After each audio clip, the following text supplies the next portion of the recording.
पहिले घर सानो हुन्थ्यो तर मान्छेको मन ठुलो हुन्थ्यो। हजुर हाम्रै बुवा आमाहरू सानो घरमा बस्नुहुन्थ्यो, हामी नि पनि सानो घरमा जन्म्यौँ, तर त्यो घर मालिकको मन ठुलो थियो। मन ठुलो भएर होला, कोठा त त्यहाँ धेरै थिएनन्, त्यहाँ डाइनिङ पनि थिएन, लिभिङ पनि थिएन, किचन पनि थिएन, फर्स्ट फ्लोर पनि थिएन, सेकेन्ड फ्लोर पनि थिएन होइन। तर नभए पनि घर सानो थियो, त्यही थियो त बाहिर थियो, भित्र थियो, भुइँ तलो थियो, माथिल्लो तलो थियो। तर त्यो घरमा बस्ने मान्छेको मन चाहिँ ठुलो थियो। त्यही भएर त्यो घरमा सासू ससुरा देउरानी जेठानी नन्द आमाजु सबै अट्थे र साँझको बेला गएका पाहुना पनि अट्थे। मान्छेको मन ठुलो थियो। तर अहिलेका मान्छेको घर चाहिँ ठुलो भयो, मन चाहिँ झन् सानो झन् सानो झन् सानो हुँदै गयो। जसरी यो सानो खल्तीमा मैले ठुलो सामान अटाउन खोजेँ भने कि यो खल्ती बिग्रिन्छ कि त त्यो सामान बिग्रिन्छ। चित्त नै सानो भएको मानिससँग जीवनसाथी कसरी अटोस्? अहिले सानो केही घटना हुँदैन, डिभोर्सको कुरा पहिले आइहाल्छ। त्यसकारण मेरो अपिल के हो भने घर मात्रै ठुलो होइन, मन पनि ठुलो बनाउनुहोस्। हाम्रो जस्तो परिवार, हाम्रो जस्तो समाजमा पारिवारिक विचलन किन आउँदो रहेछ भने जस्तो सुकै होस् श्रीमतीलाई माया गर्नुपर्छ श्रीमानले। हुन त यो संसारभरिका पुरुषहरूमा एउटा रोग लागेको छ अरे। म एकछिन मजाक पनि गरौँ है, यदि अनुमति छ भने। हामी अलि सिरियस टक गर्दै गर्दा दर्शकलाई पनि फेरि बडो चाहिँ मोनोटोनस होला। हुन त म त्यस्तो कुनै कमेडियन होइन, तर एउटा मिठो प्रसङ्ग अथवा एउटा मिठो किस्सा सुनाउँछु। भारतमा एउटा रिसर्च भएछ। एकजना व्यक्ति शोधकर्ताले गएर एकजना कोही श्रीमानलाई सोध्नु भएछ, आपका बीबी कैसे है भनेर, श्रीमती कस्तो छ भनेर सोध्नु भएको। त्यो श्रीमानले के भनेछ भने मेरा बीबी एक नम्बर का पागल है भन्दैछ।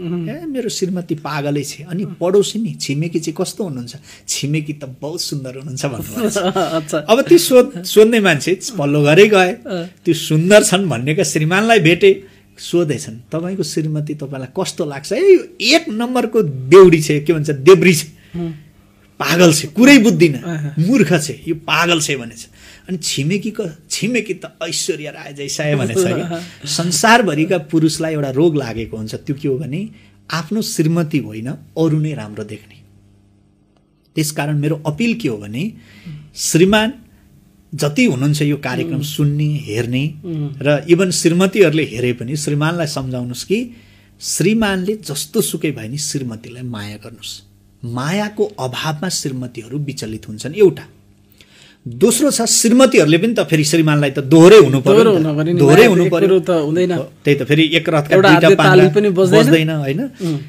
श्रीमतीले चाहिँ जस्तो सुकै होस् श्रीमान सम्मान गर्नुहोस्। अग्लो होस्, होचो होस्, कालो होस्, गोरो होस्, धनी होस्, गरिब होस्, विद्वान होस्, चाहे सामान्य होस्, श्रीमान श्रीमान हो। श्रीमानलाई सम्मान गर्नुहोस्। हाम्रो जस्तो समाजमा श्रीमानले श्रीमतीलाई माया गरिएन र श्रीमतीले श्रीमानलाई सम्मान गरिएन भने त्यहाँ पारिवारिक विचलन आउँछ।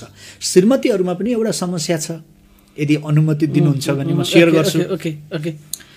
यो श्रीमतीहरूमा चाहिँ यहाँ हाम्रो नेपालमा मात्रै होइन विश्वभरि नै श्रीमान चाहे जतिसुकै धुरन्धार पत्रकार होस्, सञ्चारकर्मी होस्, मिडिया हाउसको मालिक नै होस्, कुनै चाहिँ नेता नै होस्, नगर प्रमुखै होस्, अझ मन्त्री नै होस्, अझ प्राइम मिनिस्टरै होस्, ब्याङ्कर होस्, ठुलो बिजनेसम्यान होस्, अरू त अरू एलन मस्कको बुढीले पनि शिवशक्ति सर बुढालाई के भन्छ अरे भने मेरो बुढाको दिमागै छैन, यिनको बुद्धि नै छैन भन्छ अरे। संसारभरिका श्रीमतीलाई अर्को रोग लागेको छ, त्यो के हो भने श्रीमानको बुद्धि छैन भन्ने। त्यसकारण मेरो अपिल के हो भने यही कार्यक्रम मार्फत श्रीमान जस्तो भए पनि सम्मान गर्नुहोस्, श्रीमती जस्तो भए पनि माया गर्नुहोस्। श्रीमान र श्रीमतीको सम्बन्ध त कस्तो हुनुपर्छ भने नाथेनायल हार्थन र सोफियाको जस्तो हुनुपर्छ अरे। के म त्यो प्रसङ्ग बताऊँ? कस्तो थियो उहाँहरूको? नाथेनायल हार्थन भन्ने व्यक्ति एक सामान्य व्यक्ति हुनुहुन्थ्यो अरे कुनै बेला। यी व्यक्ति कुनै एउटा अफिसमा काम गर्नुहुन्थ्यो।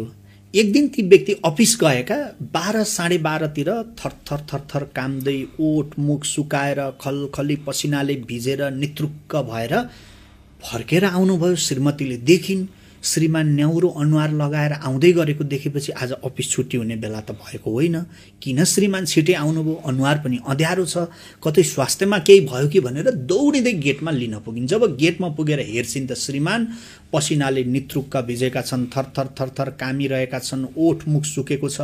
अनि सोधिछन् श्रीमतीले, होइन के भयो हजुरलाई, सन्चो बो भएन कि? श्रीमानले भन्छन्, सन्चो त ठिकै छ, तर आज म बर्बाद भएँ। होइन के भयो? श्रीमानले भन्छन् कि म 10 वर्षदेखि काम गरिरहेको अफिसमा आज अफिस पुग्न 10 मिनेट ढिला भएको थियो कुनै कारणले, मलाई मालिकले कामबाट निकालिदियो, मेरो जागिर गयो, म बर्बाद भएँ। श्रीमतीले हातमा समाएर भित्र बोलाउँदै भन्छन्, जाबो जागिर न गएको हो, जिन्दगी गएको त होइन नि, किन हजुर यसरी आत्तिनु भएको छ, आउनुहोस्। घरभित्र लिएर आइन्, बिस्तारामा बसालिन्, पछ्यौरीले ती पसिनाहरू पुछिदिन् र भान्सामा गएर चिसो पानी ल्याइन् र एक गिलास पानी पिलाउँदै भन्छन्, हजुर किन अर्काको नोकरी गर्नु पर्यो, हजुर साहित्यमा निकै झुकाव राख्ने व्यक्ति, प्रशस्त पुस्तक पढ्नुहुन्छ, राम्रा र साहित्यिक शब्दहरू लिएर बोल्नुहुन्छ, तपाईँ त एउटा मिठो किताब लेख्नुहोस् न, कुनै साहित्य सिर्जना गर्नुहोस् न, किन अर्काको नोकरी खानु पर्यो त, जागिर गयो यो त राम्रै भयो, हजुर किताब लेख्नुहोस्। श्रीमान झन् आत्तिन थाले। श्रीमतीलाई भन्छन्, श्रीमतीको नाम सोफिया रहेछ, नाथे नायलले सोफियालाई भन्छन्, सोफिया यो के भनेको तिमीले, मैले मासिक काम गरेर पैसा कमाउँदा त घर व्यवहार चलाउन यति गाह्रो भइरहेको छ, अनि म घरै बसेर किताब लेख्न थालेँ भने हाम्रो व्यवहार कसरी चल्छ? फेरि किताब लेख्न त एक दिन दुई दिनले हुँदैन, 2-4 महिना पनि लाग्न सक्छ, अनि 2-4 महिना चाहिँ हाम्रो व्यवहार कसरी चल्छ? यो के भनेको, मलाई झन् टेन्सन थप्ने काम नगर न सोफिया भन्नुहुन्छ। त्यति नै खेर श्रीमतीले, हजुर किताब लेख्छु मात्रै भन्नुहोस् न, घर कसरी चलाउने त्यो बन्दोबस्त म गर्छु, त्यो जिम्मेवारी मलाई दिनुहोस् भन्दै श्रीमती गइन्, आफ्नो कोठामा दराज खोलिन् र दराजभित्रबाट प्रशस्त पैसा ल्याएर टेबलमाथि राख्दै भन्छन्, हजुर किताब लेख्नुहोस्, 6 महिना किन 1 वर्ष काम नगरे पनि खान पुग्ने पैसा हामीसँग छ, हजुर किताब लेख्नुहोस्। श्रीमान झन् आतिन्छन्, ए सोफिया यत्रो पैसा कहाँबाट आयो, यो कसको पैसा हो, किन मेरो अगाडि ल्याएको, लैजाऊ उसैलाई देऊ, कसको पैसा हो यो? श्रीमतीले भन्छन्, यो पैसा हाम्रै हो, हजुरलाई थाहा छैन होला, हजुरले प्रत्येकचोटि मलाई घर व्यवहार चलाउनु भनेर 100-200 रुपियाँ जब हातमा दिनुहुन्थ्यो, म हजुरले 100 रुपियाँ दिँदा 90 रुपियाँले तरकारी फलफुल घर व्यवहार चलाउँथेँ, 10 रुपियाँ बचाएर यहाँ राखिहाल्थेँ। विगत 10 वर्षदेखि पैसा बचाउँदै जाँदा यति धेरै जम्मा भएछ कि हजुरले 1 वर्ष काम नगरे पनि खान पुग्ने यो पैसा हाम्रै हो, हजुर आजैबाट किताब लेख्नुहोस्। श्रीमतीको त्यो साथ र सहयोग पाएका नाथे नायलले त्यही दिनबाट एउटा यस्तो किताब लेख्न थाले, एउटा यस्तो किताब लेखे जुन किताबको नाम हो द स्कारलेट लेटर, जो अमेरिकी साहित्यमा जसरी नेपाली साहित्यमा लक्ष्मीप्रसाद देवकोटाले लेखेको मुनामदनको जुन लेभलको चर्चा छ, हो विश्वमा नाथे नायल हार्थनले लेखेको द स्कारलेट लेटर भन्ने पुस्तकको चर्चा कयौं गुणा ज्यादा छ। विश्वका 120 भन्दा बढी राष्ट्रमा त उपल्लो लेभलमा उनले लेखेको दि स्कारलेट लेटर भन्ने पुस्तकलाई आफ्नो देशको भाषामा ट्रान्सलेट गरेर साहित्यकारहरूले पढ्छन् र त्यसको विषयमा शोधकर्ताहरूले अनुसन्धान र विद्यावारिधि गर्छन्। त श्रीमतीले यति नजिकबाट साथ दिने, यति नजिकबाट माया गर्ने श्रीमती थिएनन् भने सायद यी नाथे नायल हार्थन यति चर्चित साहित्यकार बन्न सक्दैनथे। त्यसैले मेरो अपिल के हो भने, श्रीमान र श्रीमती हुन् कसैका भने यी नाथे नायल हार्थन र सोफिया जस्ता हुन्। बस पारिवारिक सुन्दरता त्यहाँ छ। अनि जस्तो जस्तो आमा बुवा हुन्छन् त्यस्तै त्यस्तै छोराछोरी हुन्छन् है। मैले त अहिलेसम्म 7,500 भन्दा बढी मानिसलाई मनोपरामर्श गरेँ होला, साइकोलोजिकल काउन्सिलिङ गरेँ होला। अब मासमा त यहाँलाई नै थाहा छ 20 लाख मानिसनेरि हामी पुग्यौं होला। मेरो अनुभवको आधारमा म खुलेर भन्छु, जस्तो जस्तो आमा बुवा त्यस्तै त्यस्तै छोराछोरी, जस्तो जस्तो हाकिम त्यस्तै त्यस्तै कर्मचारी, जस्तो जस्तो मालिक त्यस्तै त्यस्तै नोकर, जस्तो जस्तो नेता त्यस्तै त्यस्तै जनता। हामीले सुधार्ने तलबाट भन्ने अपेक्षा राख्छौं, तर सुधार्ने माथिबाट हो।